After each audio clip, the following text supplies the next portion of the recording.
Komið sæl og velkomin á Þjóðbraut hér á Hringbraut. Næsta klukkutíman verður ýmislegt til umræðu. Við ætlum að ræða heilbrigðiskerfið og hvernig það getur verið vaxið, hvort að það eigi að vaxa í einkaátt og opinbera átt samtímis eða hvað. Þeir koma hingað Guðmundur Franklín Jónsson sem viðskipta- og hagfræðingur, frambjóðandi Sjálfstæðisflokksins og Gunnar Alexander Ólafsson sem býður sig fram fyrir Samfylkingu og hagfræðingur sömuleiðis. Þeir ætla að setjast að rökstólum hér á eftir.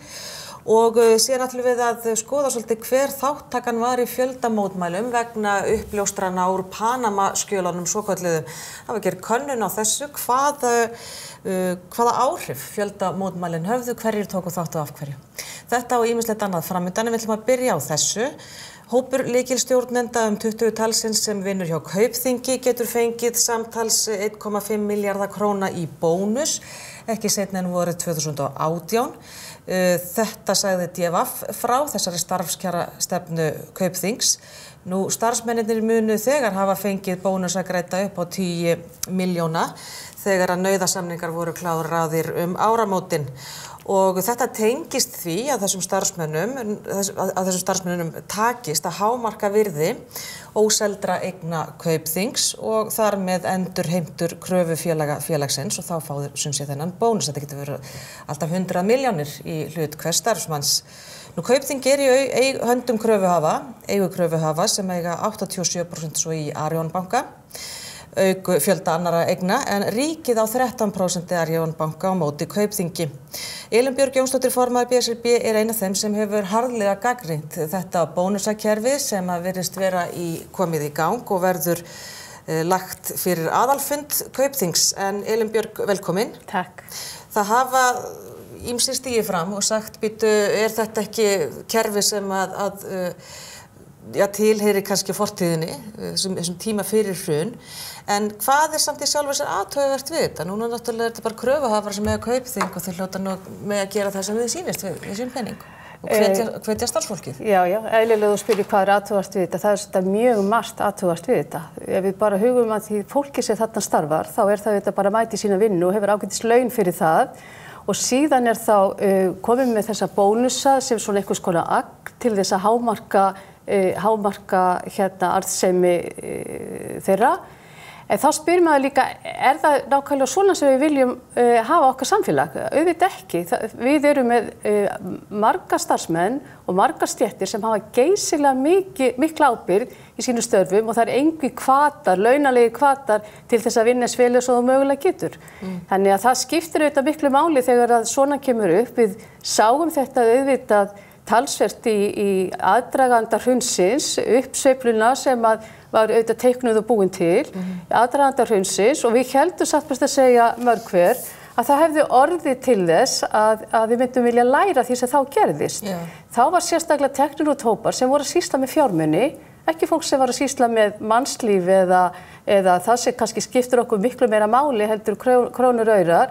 Þeir fengu sérstaklega umbun fyrir árangur í starfi en aðrir ekki. Það var mjög gagnrýnt á þeim tíma, mjög gagnrýnt, og við einsettum okkur allavega mörg hver að læra þessari reynslu, en þarna sýnist manni að það sé að koma sama viðhorfið aftur, að þeir sem sýsla með peninga geta gert úr því sem mest og best fyrir þá sem það starfa fyrir, að það fái þau sérstaklega annars konar meðhöndlun, heldur þeir sem að sýsla með hinn raunverulegu verðmæti, eins og fólk sem að starfa í almannaþjónustunni sem dæmi, heilbrigðis, öryggis og svo framvegis. Hann einmitt skrifaði þessa færslu á Facebook, hann prófessor í barnalækningum, Ásgeir Haraldsson, yfirlæknir á Barnaspítala Hringsins, og hann gagnrýndi þetta og setti til samhengi við laun starfsmanna Barnaspítalans og sagði að þetta gæti verið svona álíka hátt og laun allra sem starfa þar á spítalanum, þannig að kannski þarf að setja þetta í einhverja stærðir sem við skiljum betur. Já,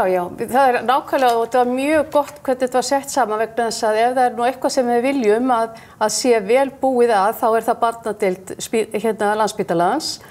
Og það skiptir auðvitað svo miklu máli að við setjum stærðirnar í samhengi við eitthvað sem við skiljum og 1,5 milljarður rosa miklu peningar, en allavega fyrir mér svolítið erfitt að setja það í samhengi, en strax og ég segi 1.500 milljónir þá nægi aðeins betur utan hvað þetta eru rosalegir peningar. Og þetta þetta bara algjörlega galið í okkar samfélagi að þetta skuli enn vera með þessum hætti.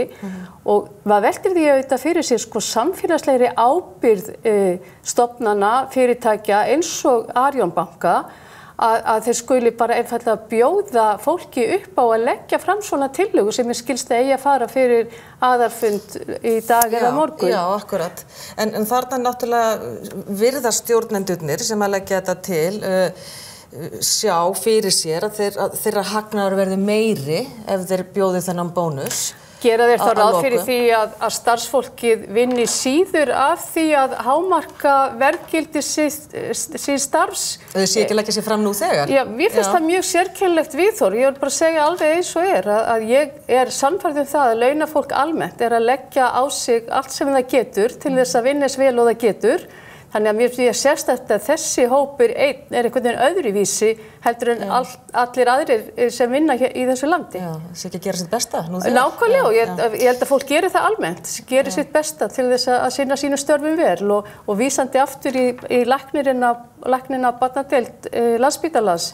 Ekki efast ég allavega augnablik og ég sannfærð það að allir landsmenn eru á því að það svo sannarlega unnið mjög gott starf og allir leggja sig þar fram. Þeir eru ekki að fá neina bónus og frekar en aðrir sem að sinna þessum mikilvægu störfum. Já, það sko það sem að þið minni, það þessi gjörningur, það þessi skilaboð, þetta viðhorf sem að þú veist að fólki ekki að vinna vinnuna sinna nú þegar, sko. En þetta mun þá væntanlega samt skila sér sem tekjuskattur inn í samfélagið aftur.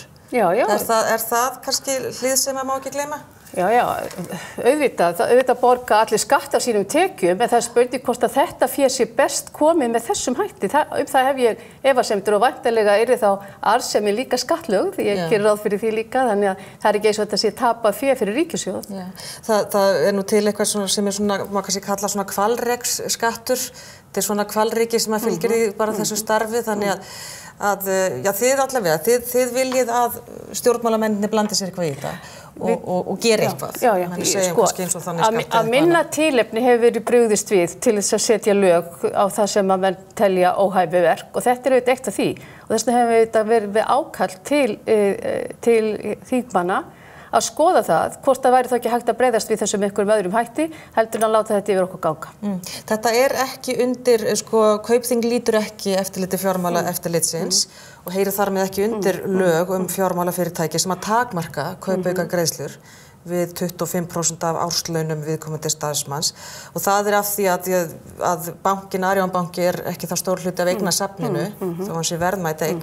Þannig að heldur þú að stjórnmálamenn núna séu tilbúnir að fara í eitthvað afturvirkt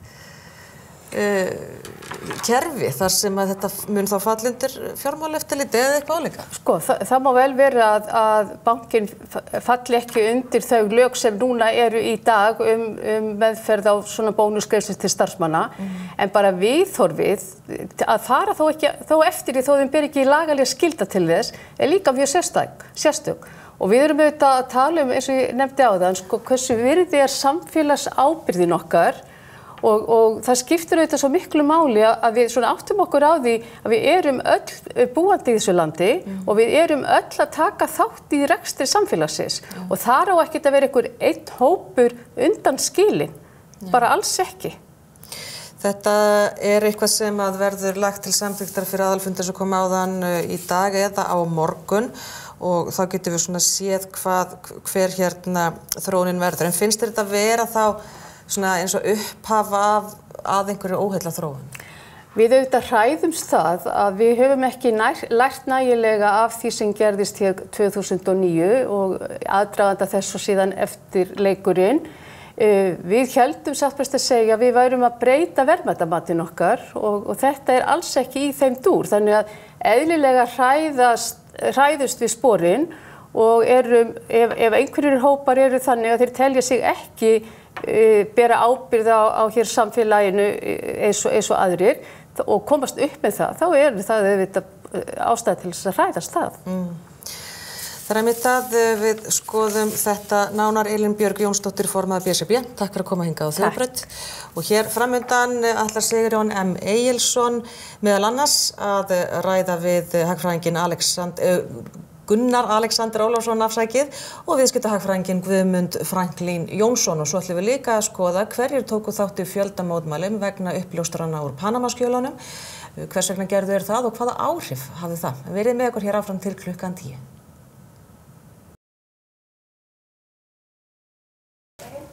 Já, við höldum áfram á Þjóðbraut. Til mín eru komnir 2 frambjóðendur í prófkjörum, annar í Sjálfstæðisflokknum og hinn í Samfylkingunni, Guðmundur Franklín Jónsson og Gunnar Alexander Ólafsson. Verið velkomnir. Takk fyrir. Takk. Ég ímynda mér að þegar það verður komið út í kosningaslaginn sjálfan að þá verður heilbrigðismálin eitt af þeim stóru málum sem við munum fjalla um. Gunnar, þú ert heilsuhagfræðingur ætlaði að segja. Já. En er það ekki sko í því kerfi er margt sem þarf að laga og margt sem þarf að bæta? Algjörlega. En líka margt gott. Já. Við búum að sterkum innviðum, frábæru starfsfólki og raun erum við búin að uppfylla það mesta sem þjóður að leitast eftir. Við erum dálítið stöðu og mannafla í heilbrigðisþjónustunni. Það sem við þurfum kannski að bæta er fyrst og fremst tæki og húsnæði, kostnaðarþátttökuna og fjölga ákveðnum til þess hjúkrunarrýmum og síðast en ekki síst efling heilsugæslunnar. Já, til að hún verði fyrsti viðkomustafur. Til þess að hún verði fyrsti viðkomustafur. Ég kannski fæði útskýra betur eftir. Já. En hérna... Já, ég tek undir þetta. Þetta er bara allt sem ég myndi vilja sjá gerast. En það er líka að tala um rekstraform. Hvernig á þetta að vera? Einkavæða, einkarekstur eða ríkisrekstur? Já, eða þetta blandið svo við með? Það er þetta blandið svo saman eins og að vissu marki, eins og með tannlækningar og annað og heilsugæsluna og þetta. Og ég held að það sé bara henni góð og ég held að við verðum líka að horfa til læknanna hvað þeir vilja sjálfir, að þeir séu ánægðir og starfsfólkið. Þannig að það er ekkert endilega alltaf gott að vinna hjá ríkinu. En þannig að fólk hafi bara bæði starfsfólk og kúnnarnir, sem að sjúklingarnir fái val. Já, en ekki sjá við sko mikla samkeppnisleysi í sjúkrahúsrekstri. Nei. Þar verður ríkisrekstri. Já. Og við mögum ekki gleyma því, við erum 330.000 manna þjóð, þannig að við getum ekki kannski verið með allt af öllu. En það sem við gerum, það verðum að reyna að gera eins vel eins og við getum, sko. En þú talar kostnaðarþátttökuna sem er mjög mikil. Mjög mikil, já. Ég get upplýst að ég þurfti bara í síðustu viku að taka mynd af mér og fá svo eitthvað lítið tæki og ég þurfti að borga úr eigin vasa 70.000 krónur og þá ímynda mér það hafa bara ekki allir efni á þessu. Sumir verða bara að ganga haldir áfram. Já. Er það eitthvað sem að verður kosið um þetta? Þið Samfylkingin hefur talað fyrir því að Já, þetta er það sem er upp á borðanum að þessi kostnaðarþátttaka gengur fram á fólki og hún er mjög mikil og hittir fólk mismunandi vel. Reyndar er nýbúið að samþykkja breytingar á kostnaðarþátttökunni þar sem markið var aðeins lækkað en samt sem áður eru stóru þætti fyrir utan kostnaðarþátttökuna eins og til dæmis sálfræðiþjónusta, ákveðin lyf. Til dæmis, það er nú þannig að ef fólk greinist með krabbamein, þá, vissulega er tekið vel í niðurgreiðslu á krabbameinslyfinu.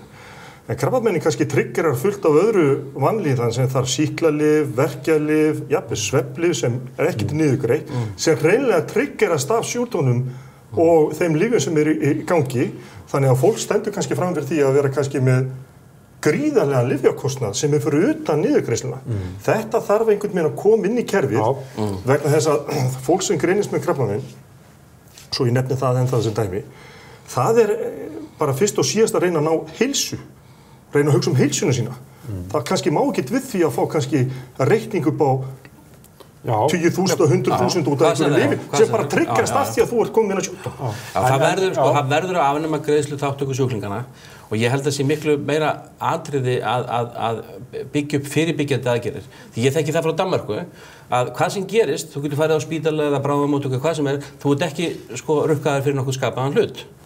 Og þetta þýðir það að ef eitthvað kemur fyrir þig að þá trassar það ekki að fara vegna þess að þú hefur ekki kannski efnaði eða vilt ekki eyða 10 skallinu með eitthvað svoleiðis og þetta er ofboðslega mikið atriði vegna þess að iðulega er þetta fólk sem að trassar það að fara, hefur kannski minna milli handana og það einmitt fólkið skilur sem kannski hraust og sterk byggt og harkarandi af sér en í staðinn fyrir kannski ágerðissjúkdómurinn eða meiðslin og verður miklu dýrara fyrir heilbrigðiskerfið í endan. Já, fyrir alla. Fyrir alla. Já, en þetta eitt af því sem fólk horfir til og annað líka, mér langar að nefna annað líka. Það að því, sko, það vaxtastefnan eða þessi háu vextur á Íslandi, þeir á svona heilbrigðiskerfinu og öðru hefur gert það meðal annars að ungt fólk flytur frá Íslandi. Já.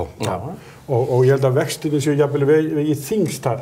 Ég algjörlega sammála því, Þið eru báðir hagfræðingar, nú eru báðir heimavellir. Sko, ég hugsa hálfpartinn, sko, hvernig ég mjög hugsa yfir því hvernig ungt fólk til dæmis í dag, segjum kannski búið með háskólanám 26-28 ára gamalt. Bara fer að, já. Já, fer að.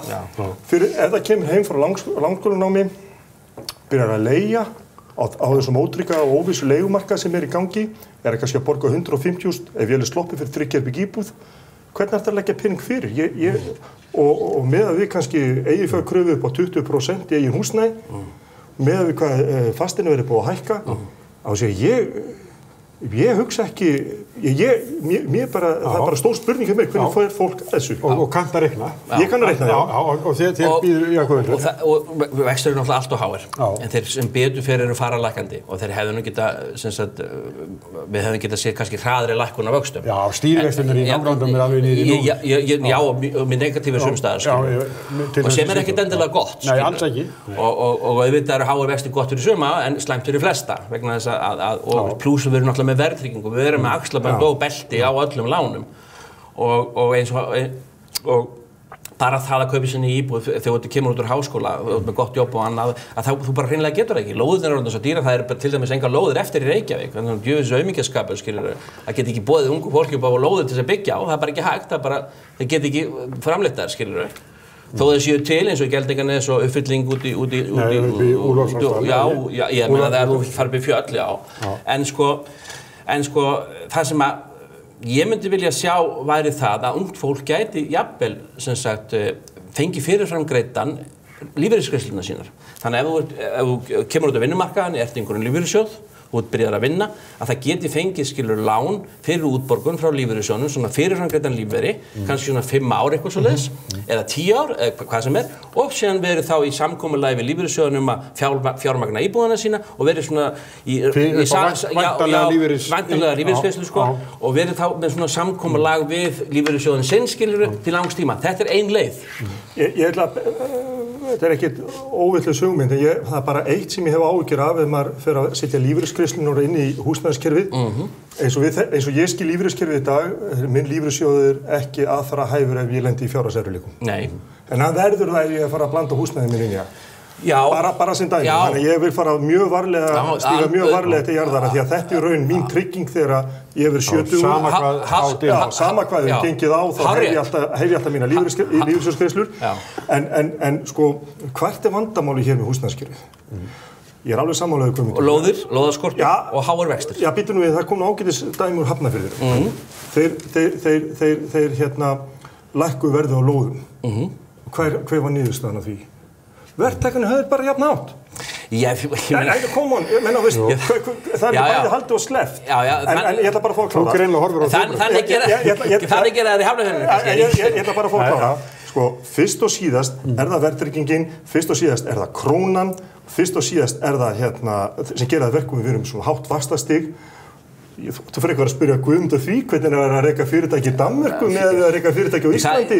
Við kannski vexti undir 1%, en hérna ertum við yfirdráttarvexti 14-15%. Og þetta er náttúrulega bara hreinlega glæpur, skilur, í dagsljósi að vera að rukka svona háa vexti og það verður að laga þetta og þetta er náttúrulega eitt af þessum málum sem við verðum að fara í. En við getum lítið, Seðlabankinn er sjálfstæð stofnun. En fyrir ekki að spyrja öðru, þessi vextirnir í Danmörku og svo hérna, yfirdráttarvextir þetta, ég veit 14-15%, að það bitnar mest á hverju? Unga fólkinu? Já, og litlum og meðalstórum fyrirtækjum. Sem eru 99% öllum fyrirtækjum í Íslandi. Það eru 99% öllum fyrirtækjum í Íslandi eru lítil og meðalstór fyrirtæki. Ekki gleyma því að þetta bitnar líka helst á þeim fyrirtækjum sem hefur ekki tækifæri til þess að fjármagna sig erlendis. Akkurat. Stóru fyrirtækin. Já, eða bara hérna á almenna markaði, skilur. Fyrir utan það, stóru fyrirtækin eru bara í aftur á hagkerfinu og lifa bara öðru lífi. Nákvæmlega, eins og Æsland ég meina þeir eru ekkert á íslensku lánamörkuðum. bílamarkaði. Bara... Nei, en hvað hérna, Guðmundur, að því að nú ert þú í prófkjöri fyrir Sjálfstæðisflokkinn og þá, eins og sko, Gunnar hefur nú svona látið að liggja að þetta krónan. Ja. Hún er hluti af þessu. Það er alltaf verið að blanda krónunni þetta. Við lifum með krónuna og það er ekki verið að fara að taka hann í burtu, skilur. Nei. Og við getum fest gengið. Ég veit ekki hversu skynsamlegt það er. Við getum tekið upp dollar. Ég veit ekki hversu skynsamlegt það er. Við getum tekið upp evru. Ég veit ekki hversu skynsamlegt það er. Ég sé það í hávaxta umhverfi. Ég er klárað því að það sé að lækka vexti hérna, þó við séum með krónu. En það er alveg óbóðslegt búmm í þjóðfélaginu. Við erum að fá, sko, það eru svo mikilvægt tekjuaukningar og ríkissjóður er yfirfullur, barmafullur af peningum. Og eins og þú veist að ef að ríki byrjar að eyða þá myndast verðbólga. Og það sem er, sko, við höfum ekki efni á annarri óðaverðbólgu sjokki því að þá tapa allir. Og þá er enginn útlendingar til þess að beila okkur út eins og núna, skilur síðast. Þannig að þetta er alveg rosalega vel með farið, eða vand með farið ætla ég að segja. Og það sem við verðum að gera, við verðum að reyna að halda þeim stöðuleika sem við höfum, en það þarf að, maður þarf að vera mjög varkár. Þess vegna er svo mikið atriði að við kjósum ekki yfir okkur einhverja anarkista, eins og Píratana. Já, en er þetta krónuskattur? Já, ég held að ég verð að segja það. Ég held að Guðmundur og ég munum það mjög vel að 1981 voru tekin 2-0 á krónunni. Já. Og það var þannig gert að danska krónu og íslenska krónu áttu að vera jafn. Mikið rétt. Nú hvað, danska krónu 18, eindunns krónu er 18 krónu íslenskar, eitthvað svoleiðis. 18. Og það er eiginlega sá vitnisburður sem ég vil eiginlega segja krónan er. Og þetta er skattur á landsmenn, þetta er skattur á fyrirtækin, ekki öll, lítil og meðalstór fyrirtæki og því fyrr sem við komum út úr þessu, því betur, ég ætla bara að nefna eitt dæmi. Já. Því við erum miklu nær að taka upp til hans evru en við höldum. Með stöðuleika frumvarpi ríkisstjórnarinnar sem ég ætla að hrósa fyrir, mjög vel frábær framkvæmt, vel gert og ég stutti hann alveg heilsugar. Þá gerist það bara að skuldir ríkisins lækkuðu töluvert. Svo mikið að ég sé ekki betur en að við erum að fara að nálgast þessi svoköldu Maastricht-skilyrði. Það er að segja að hallur ríkissjóður má ekki vera x mikið, verðbólga má ekki vera x mikið yfir ákveðin tímabil og skuldir ríkisins má ekki vera x hlutfall af vergri landsframleiðslu. Við erum að standast þau.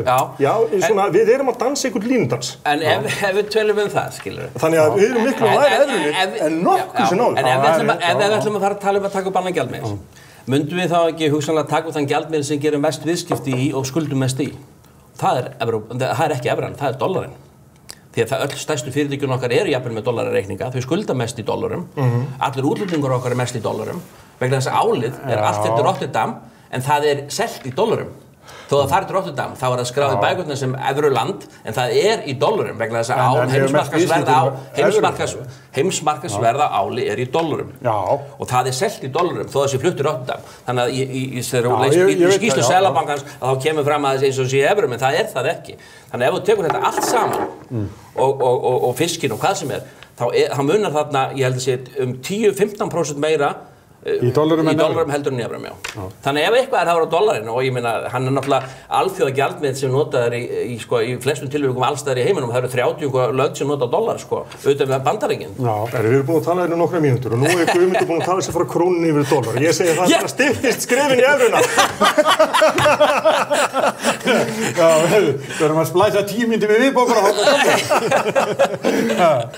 á hver verða helstu átakamálin til þess að milli ykkar flokka? Ég veit það ekki. Ég held að Samfylkingin verður náttúrulega bara að vita hvað hann ætlar að fara að gera. En þið? Við náttúrulega... Þið viljið verja kerfið? Hvað sér þau? Þið viljið... Verja kerfið? Já. Við viljum bara halda fram að byggja þeim grunni sem við höfum náðst og þeim stöðuleika. Og hvað þú getur kallað öllum nöfnum ef þú kallar að verja kerfið að þá er það þannig. En það skiptir máli fyrir stjórn. En kerfið erum við, skilur. Og ég held að skiptir einhver máli hver það verður sem, já það skiptir alltaf máli hver það verður sem tekur við, en það skiptir öllum máli að reyna að halda þessum stöðuleika áfram sem er búið að nást með svit og tárum þjóðarinnar og allra, skilur, og það er verið að reyna að gera betur fyrir eldri borgara, það er verið að reyna að gera betur fyrir öryrkja, það er verið að reyna að gera þetta allt, en það eru ýmsir hlutir sem verður að taka fyrst og það er búið að gera þá og núna verður tekið þessum málum sem eftir liggja út á borðinu. Gunnar? Ég held að helstu málin ykkar? Já, helstu málin þau verða velferðarmálin, þau verða heilbrigðismálin, þau verða félagsmálin, þau verða líka húsnæðismálin. Þessi 3 mál, hvernig á að bæði tökum félagsmálin, lífeyrismálin hjá ellilífeyris og örorkulífeyrisþegum, það þarf að hækka lífeyrinn og draga úr skerðingum, það þarf líka að gera ungu fólki kleift að fá öruggara húsnæði öruggara þak yfir höfuðið, til dæmis á leigumarka, að þau geta kannski leigt í lengri tíma en raun ber vitni, og síðast en ekki síst heilbrigðismálin að gera meira í orðinni og í borði, að það er að segja að auka framlög til heilbrigðismála, þannig við getum verið stolt af. Og þetta allt líka. Já, en prófkjör hjá ykkur komin... Núna í Reykjavík það þessa helgi, þriðja. En hjá ykkur? 8. til 10. september, rafræn kosning. Þakka ykkur báður fyrir komuna. Takk svo mjög. Guðmundur og Gunnar. Takk. Og eftir augnablik kemur Gissur Pétursson og sest niður með Lindu Blöndal og tala atvinnuleysi eða ekki atvinnuleysi, ég veit ekki hvort er.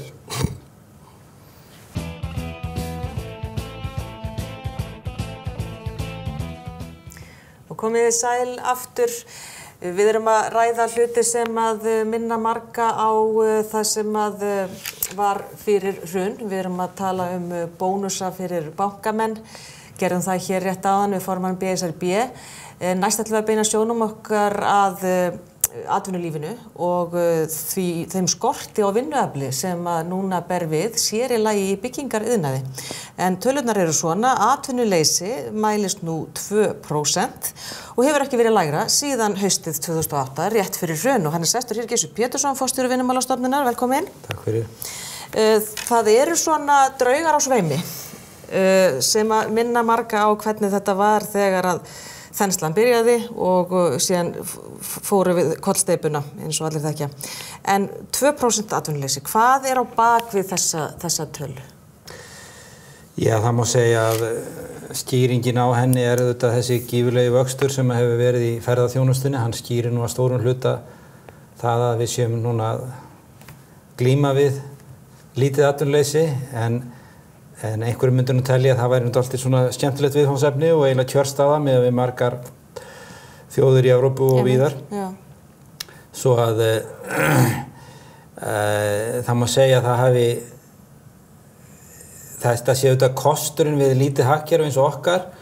Það er að ná fljótt vopnum okkar og byrja að vinna niður vandann sem var þarna gífurlegur í kjölfarið á hruninu, bankahruninu. Já, við sjáum svo fljótt breytingar Já, það er einmitt það sem er svo, bæði vandinn var fljótt mjög stór, sennilega heimsmet í aukningu atvinnuleysis á mánuðunum frá ágúst 2008 til fram á vor 2009. En síðan líka gífurlega mikill árangur í því að ná, eins og ég segi, tökum á þessu aftur og núna erum við kannski farin að glíma við vanda þess að vera með mikla eftirspurn og lítið atvinnuleysi. Já, sko það er skortur á starfsfólki og það er búið að gera kannanir undanfarið. 2-falt hærra hlutfall fyrirtækja skortir starfsfólk miðað við sama tíma í fyrra og meir en 40% fyrirtækja töldu skort vera á starfsfólki og þetta hefur ekki verið hærra síðan í lok árs 2007. Fréttablaðið sagði líka svolítið frá þessum helgina og þetta er enn meiri byggingariðnaður. 60% fyrirtækja þar segja að það skortir vinnuafl. Í hvaða ástand erum við komin? Og hverjir eru kannski svona fylgikvillar þess? Við erum náttúrulega brend af því sem að gerðist hér áður. Já, og það var margt sem úrskeiðis fór og ætti að vera okkur tilefni til að læra af. Það er auðvitað ekki einfalt að stýra þessum vexti eða stjórna honum og það eru mikla væntingar, mikil áform, fjárfestingar eru að aukast, mikil byggingaþörf í tengdum ferðaþjónustunni. Margir segja nú að þetta sé svona dálítið, menn sé að tefla tæft vað en gott og vel.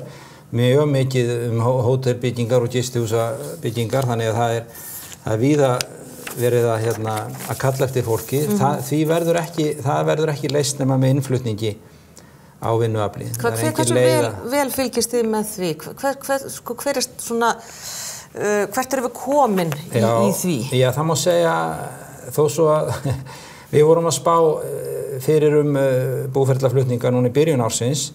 Þeir hafa reynst miklu meiri heldur en að við gerum ráð fyrir. Það er að segja flæði til landsins hefur orðið miklu meira. Og ætti að vera okkur hjá samfæringum það væri gott að búa í Íslandi sem ég held að sé miðað við margar aðrar þjóðir og bæði útlendingar að streyma til landsins eftir að svara þessari miklu eftirspurn og síðan Íslendingar líka koma sem að fluttu út í kjölfar hrunsins og stórun hluta frá Noregi eða hinu Norðurlöndunum svo að þetta hjálpar til vandinn væri kannski ennþá meiri ef þetta væri ekki að gera. Hver stórar hópar gissur að koma aftur frá Noregi sem fór út eftir? Við höfum nú kannski ekki alveg svona hugmynd hvað? Ég myndi telja að það væri sko ef ekki þúsundum þá allavega nokkur hundruð sem hafa snúið tilbaka til dæmis eins og bara þessu ári. Svo að það klárt að við erum svona að ná þessu fólki til okkar aftur sem þetta streymir byrjað. Já, alveg klárlega. Og auðvitað svona kreppa upp að vissu marki í Noregi eða á vissum stöðum, sérstaklega á þarna Stavangersvæðinu í olíuiðnaðinum og fjárfestingum þar í kring, svo að þetta hjálpar til og þetta þetta maður kannski segja gott. Þetta opinn vinnumarkaður, fólk fer þangað sem vinna, kemur tilbaka og eins og við viljum hafa vinnumarkað. En það eru erlendi verkamenn sem að koma þá í auknu mæli eins og við þekktum hér áður fyrr. Hverjir sko getur verið að sko það fáist til dæmis ekki nógu mikið af fagmönnum inn í þessar til dæmis byggingaiðnaðinn? Já, það alveg klárt að getur dregið úr gæðum? Það skildi maður halda að það væri auðvitað ef ég og þú værum að byggja okkur hús þá myndum við helst vilja að það væri faglærður maður sem gerði það en ekki aðrir og kannski leysa menn það með því að það sé mikið að verka fólki undir stjórn faglærðra manna og það kannski þá nær markmiðið sín en ég kann kannski ekki alveg að svara því en ég myndi halda að þetta sé vandi sem að margir byggingamenn standa frammi fyrir að fá ekki fagmenntað fólk og það líka reyndar oft svo að fólk með sérmenntun í einhverjum tilteknum greinum fagmennskunnar sem ekki viðurkennt sem slíkt fag hér á landi. Þetta eru svona svolítið bírókratískir þröskuldar sem eru hér til. Menn geta verið sérfræðingar í því að glerja glugga eða leggja parkett en það ekki viðurkennt sem neitt sérstakt fag hér á Íslandi en þannig að ég held nú að margir og flestir af þeim sem hingað koma og gefa sig út fyrir að vera fag eða hafa einhverja faglega reynslu hafi hana svona að stórum hluta. En hvert eftirlitið að því að núna gerist það í þenslinni síðast að það var mikið byggt og það byggt hratt og það átt að gera allt saman 1, 2, 3 og það kom í ljós síðan miklu gallar. Gólf voru hreinlega hallandi og flísar duttu af utan hús og fleira. Þetta sögðu menn hefði gerst vegna þess að hér hefðu við bara flutt inn erlenda verkamenn sem kynnu ekki nægilega til verka og þá spurningin hvert eftirlitið með því að þetta endurtæki sig? Þegar þarna fólk var að kaupa íbúðir sem voru síðan bara það helga alla? Já, ég held að þetta sé eitthvað sem að svona eins og Mannvirkjastofnun og fleiri hljóta að vera að fylgjast með að það sé klárlega að þar sem að krafist fagmenntunar til þess að sinna ákveðnum framkvæmdum að hún sé til staðar og auðvitað eru kaupandinn og seljandinn skiljið það auðvitað þarna eitthvað samband sem man myndi halda að væri einhver eftirlitsfunksjón inn í og þess aftur þetta ekki inn á okkar borði eins og ég segi. Annað en það að ef að fólk að biðja okkur atvinnuleyfi fyrir fagmenntað fólk utan Evrópska efnahagssvæðisins þá reynum við að fá staðfestingu á því að það svo sé. Já, sko nú náttúrulega var mekanismi eftirlits þegar að síðasta þensla var og svo vildi til að það virtist ekki vera nægur mannskapur kannski til þess að fylgja öllu þessu eftir, öllum þessum framkvæmdum.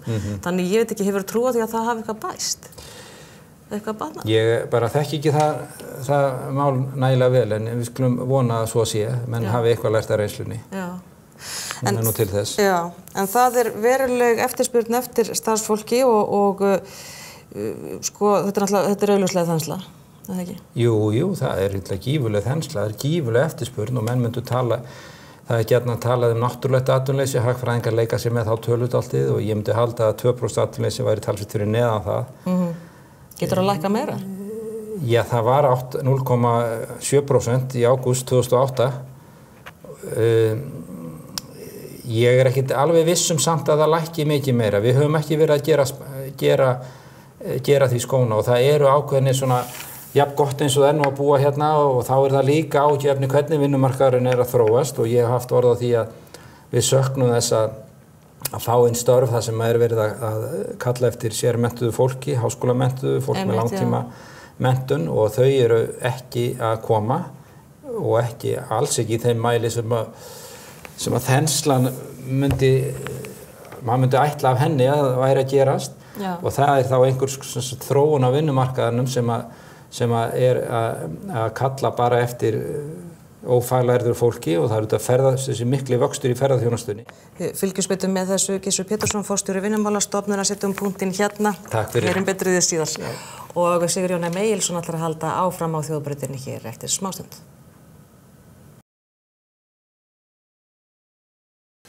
Já, áfram skal haldið. Jón Gunnar Berburg, prófessor í félagsfræði við Háskóla Íslands, lét gera könnun á hversu margir voru við mótmælin á Austurvelli vegna Panama-málsins og hvers vegna fólk kom til mótmælana. Jón Gunnar enga kominn. Kom sæll. Já. Hvernig sem niðurstöðnur skoðaðar ljóst að lágmarki komum við samtals yfir 33.000 manns á Austurvöll þessa daga? Já, ég er reyndar, ef við tökum bara niðurstöðu könnunar alveg hráar. Já. Þetta netkönnun og það sem gerist í netkönnunum að bæði það að svörin eru þetta ekki fullkomin. Það er ekki allir sem svara könnunni. Svo pluss það að þegar netpanelin búin til að þá ákveðin fjöldi sem ekki á netinu sem heldur á ekki séns að vera í könnunni. Já, en 33.000 eru við leiðrétting? Nei, reyndar ekki eins og ég segi að 30.000 er hrátalan en eftir ég er búin að leiðrétta niðurstöðuna að þá fæ ég út svona cirka 25-6.000 manns.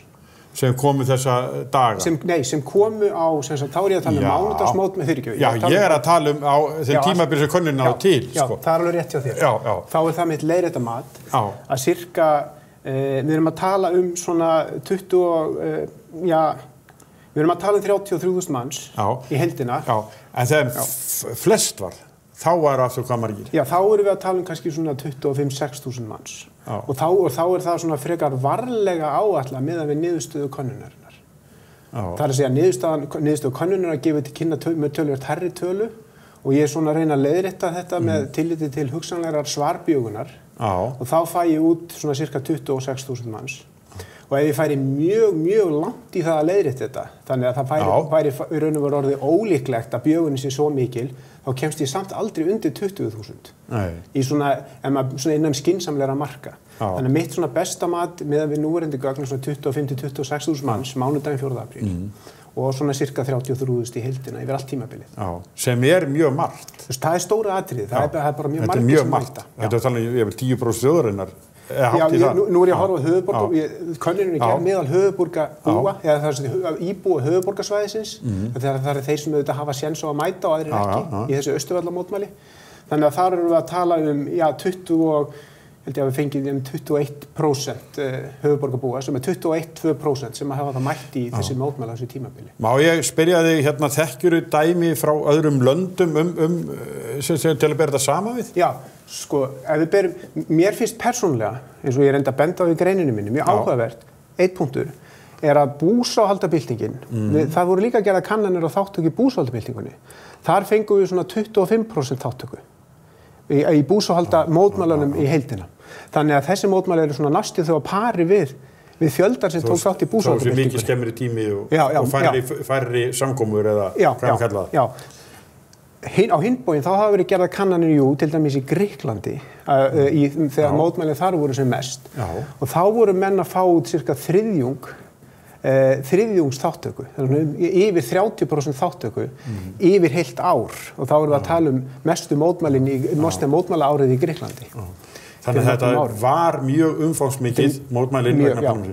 En svo við gleymum því nú ekki, það skulle aðeins hvaða forsendur voru gefnar í könnu, það var talað við rúmlega 1000 manns. Þetta er byggt á 1000 svörum, og fólk er bara einfaldlega spurt hvort það hafi mætt í tiltekna atburði og það er meiri segja að því að það er stundum í svona könnunum, þá vil fólk svona, segja ekki alveg rétt frá, ef til dæmis ef þú spyrir fólk hvort það hafi kosið þá segir það já, jafnvel þótt það hafi ekki gert það, en í þessari könnun þá er fólki boðið upp á þann option að segja nei, ég mætti ekki vegna þess að ég vissi ekki af þessu eða vegna þess að ég hafði of mikið að gera og svona sko, þannig að við reynum að koma í veg fyrir það líka. En þú samt sem áður leiðréttir, þú reynir að eyða öllum efasemdum? Ég get ekki eytt öllum efasemdum. Nei, reynir segja hvað getur. Já, og ég benda við þurfum að, þetta mun koma auðvitað betur í ljós kannski ef við gerum annars konar kannanir, símakönnun eða eitthvað til þess að staðfesta þessar niðurstöður. En mér finnst mjög ólíklegt að við eigum nokkuð tíma eftir að meta þátttökuna sko mikið minna heldur en þetta. Nei, en sko við skulum fara eftir að fólk var spurt líka sem hverju það var að mótmæla. Já. En áður að gera það, að þá má ekki segja svo búsaldabyltingin og þessi mótmæli hafa reynst svona kröftug og fólki hefur einhvern veginn náð að taka yfir eða breyta stjórn landsins í báðum tilfellum. Já, sko, mér er það alveg rétt hjá þér og það sem er svo áhugavert finnst mér, það er að horfa mitt á þessa nýliðnu búsaldabyltingu og atburðirnir núna í vor, þeir hefðu aldrei nokkuð tíma gerst ef við hefðum ekki haft búsaldabyltinguna. Vegna þess að í búsaldamótmælunum sem að uxu yfir langan tíma, þau byrjuðu mjög lítil, fyrstu vikurnar eftir hrun, þau tóku langan tíma að vaxa, á þeim tíma þá eru væntingar fólks að mótmæli séu fyrirbæri sem skipta ykkur máli að verða til. Og lærdó eftir búsaldamótmælin að þá er lærdómur í raun og veru þjóðarinn að sá að mótmæli hafi áhrif. Þannig að eins og ég segi sko viðbragðið er til staðar í menningunni. En lærðu við líka að mótmæla í búsaldabyltingunni? Já, alveg klárlega. Fyrst snerist það jafnvel gegn lögreglunni, síðan gengu ykkur borgarar fram fyrir lögreglunni. Já, við lærðum alveg klárlega lærðum að mótmæla og lögreglan lærði að hafa stjórn eða svona gaf til kynna hvað má og hvað má ekki og sá lærdóma var líka ennþá til staðar í þessum mótmælum. Þannig að við erum búin að læra að mótmæla og lögreglan er búin að læra að hafa stjórnarmótmælum. Þannig að hvort það ekki hefur gerst. En það sem skiptir hérna máli líka er að viðbragðið var til staðar í menningunni. En eftir sem áður situr stóra spurningin, af hverju er fólk svona reitt? Af hverju fóru svona margir að mótmæla? Og það var kannski þetta sem ég vildi alveg sérstaklega. En þá skulum koma því sko, fólk var spurt hvers vegna. Já. Og hvað er þar sem að það kemur sko spillingu stjórnmálana, hagsmunaárekstur ráðamanna, það er það sem að flestir nefna. Já, fólk fekk að velja.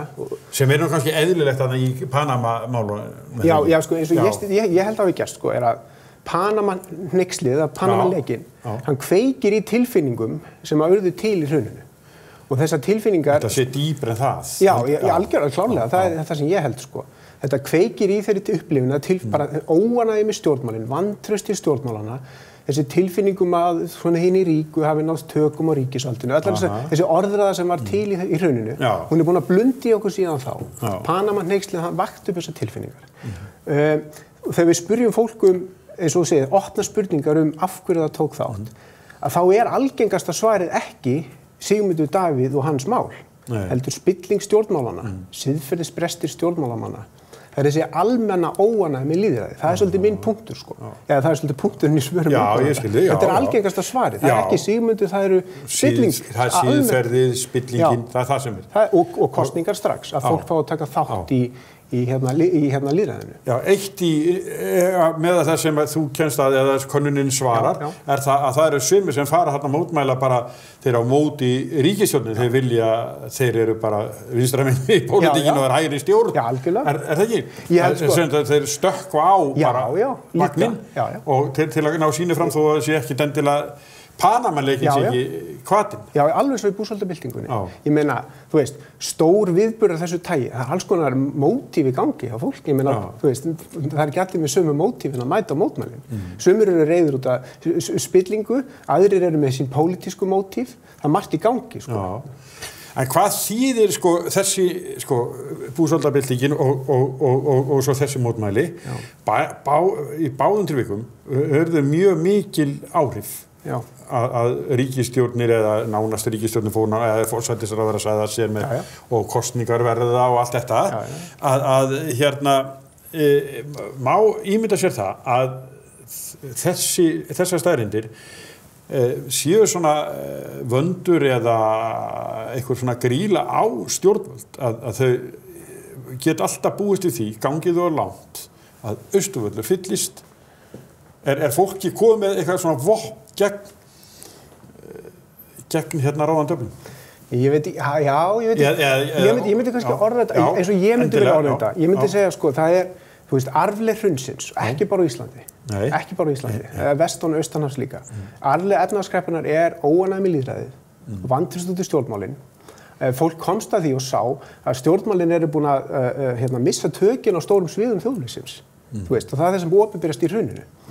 Og þetta djúpstæða, á meðan þetta djúpstæða vantraust lifir, að þá þarf ekkert ofsalega mikið að gerast. Hneykslismál, það getur komið önnur kreppa, þegar á svoleiðis tímum þá eigum við vona á einhverju svona, held ég, já. Vegna þess að viðbragðið er til staðar í menningunni. Væntingarnar eru til staðar að nú munið fólk þeysast niður Austurvöll og þá náttúrulega fer ég líka, ef ég veit að ég aðrir ætla að fara. Annars færi ég ekki, sko. Og þannig að það ákveðin, ég ekki að spá fyrir framtíðina. Nei. En það þú veist, þetta viðbragðið til staðar í menningunni. Þetta fyrirbæri sem til. Já, þetta orðið til hér eins og hefur verið til lengi víðast annars staðar líka. En hlutfallslega kröftugri hér? Já, hlutfallslega kröftugri hér heldur mjög víða annars staðar. Og það er ekkert algengt að mótmæli geti fellt ríkisstjórn í lýðræðisríki eða neitt forsætisráðherra til að segja af sér. Þetta eru sjaldgæfar atburðir í lýðræðisþjóðfélagi. En þá langar við að spyrja þig hefur ykkur kannað eða þarf að kanna hug stjórnmálamannanna sem að þurfa að taka ákvarðanir, koma fram fyrir þjóðina undir þessum kringumstæðum sem hlýtur að vera mikið álag á með öll þessi læti allt í kringu sig og þurfa samt að halda dómgreind og það ekki það verður feikilega áhugavert verkefni fyrir ykkur að gera það, kanna hug stjórnmálamanna. Það var einn atburður úr hruninu sem eftirminnilegur. Það frægur fundur sem Reykjavíkurfélag Samfylkingarnar hélt í Þjóðleikhúskjallaranum. Þar sem mjög mikilvægar ákvarðanir voru teknar áframhaldandi ríkisstjórnarstarfsemi. Þar sem úti var bál og gríðarleg stemming og ofboðslegur þrýstingur. Og stjórnmálamennin á þessum fundi vissu alveg að öllu þessu fólki þarna fyrir utan. Það gat allt gerst, sko. Sú sviðsmynd ótrúleg. Það maður hugsa tilbaka. Ég var það núti, ég sagði að þetta var alveg magnað. Og þarna í búsáhaldabyltingunni verður til þessi leið sem farin og hún kannski stærri í Panamaskjölunum miðað við skemmri tíma. Já, sko, það mér bara málið. Þetta gerist bara núna leið og hneyksli gerist, þá gerist þetta bara daginn eftir, risa mótmæli. Af því að við erum búin að læra þetta. Þeir sem með eljusemi og þrautsegju skipulögðu fjöldafundi fyrir 7 árum síðan, þeir bjuggu til þess að hefð í því ástandi sem þar var. Það þarf ekki að gera það aftur, sko. Skilurðu, nú bara gerist þetta spontant. En fyrir bragðið þetta þá líka þetta alltaf svolítið spontant. Þeir sem að skipuleggja þessa atburði, þeir að gera það á Facebook. Það ekkert ofsalega mikið skipulag í kringum þetta. Skilurðu, þannig að mótmæli hafa þá líka tilhneigingu til þess að lifa bara af hneykslismálið sem í gangi þá stundina. Það hinn hliðin á þessu, sko. Þannig að...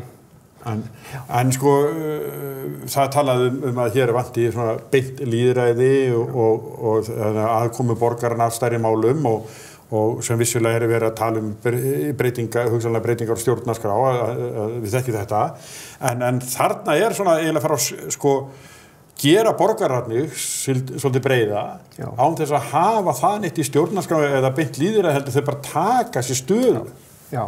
Er það ekki? Jú, og í mínum bara þetta endurspeglar bara þessa óánægju með hvað stjórnmálin geta, ég meina, hvað eiga stjórnmál að gera? Þau eiga að vera farvegur fyrir alvöru átök þjóðfélagsgerðina. Er það ekki?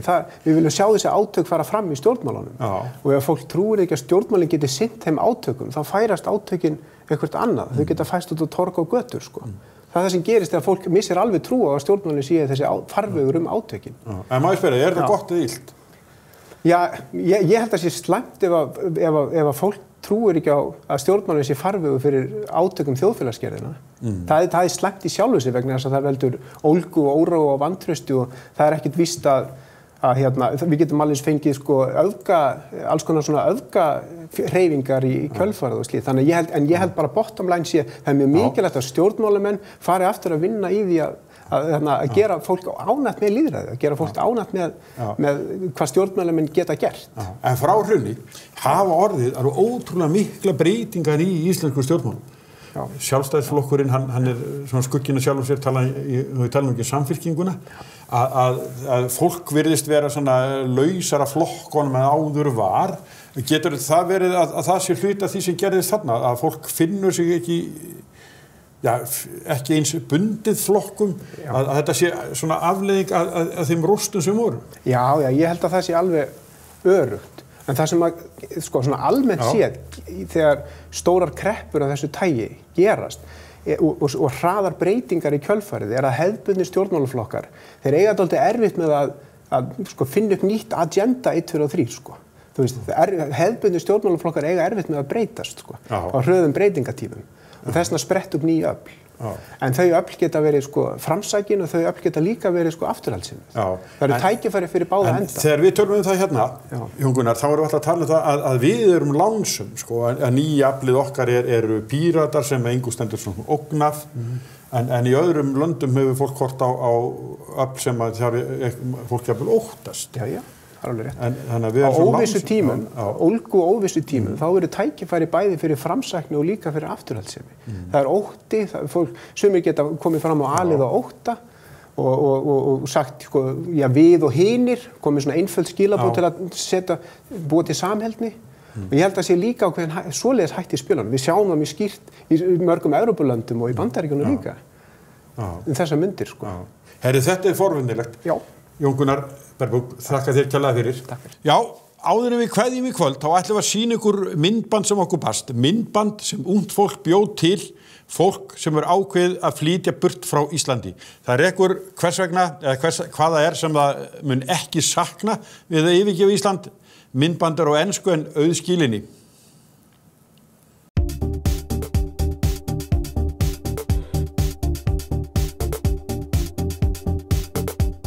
Aftakaveður gekk yfir landið í dag og margir slösuðust vegna þessa.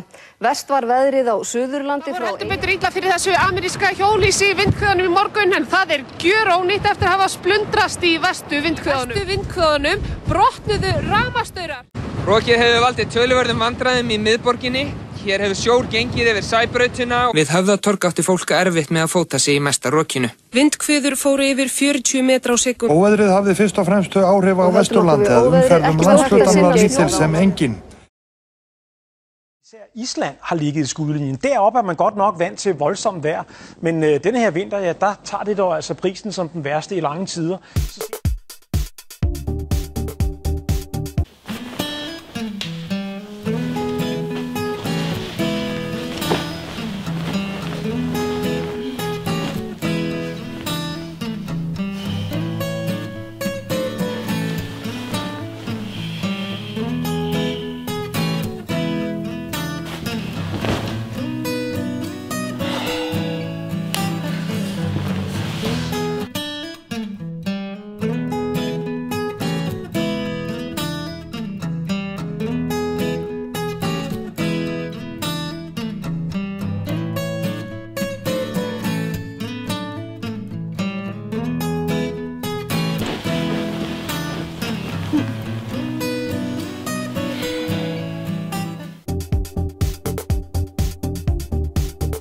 RÚV is a government-owned radio and TV station. Every person in Iceland with a social security number has to pay. Every person in your family has to pay, even if you only have one TV. Even if you're 2 years old or 1 year old, everybody has to pay. And even if your horse has a social security number, he also has to pay. We wouldn't mind paying for it if it wouldn't suck so much. It's nothing but the reruns and boring shows, so...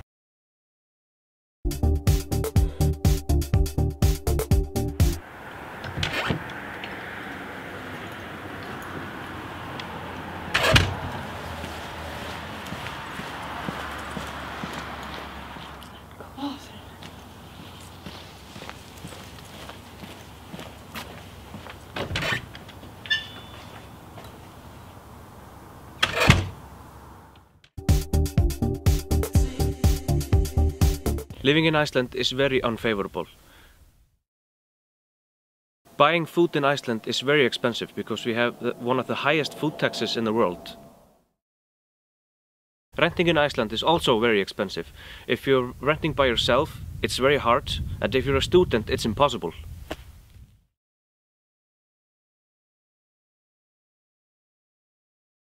If you want to buy an apartment in Iceland, you take a loan for, say, about 20 million kroners, but you have to pay about 60 million kroners back. That means you have to pay about 3 times more that you got the loan for in the beginning. We have the highest interest on loan in the world. It's 8% interests. That's nowhere to be found in the world. Let's say you put some money into the loan in the beginning, about 7 or 8 millions. That means the interest will eat it up in about 3 to 5 years. This is something we do not want to take part in because it's not fair. This is one of the biggest reasons we are leaving the country, our beautiful country.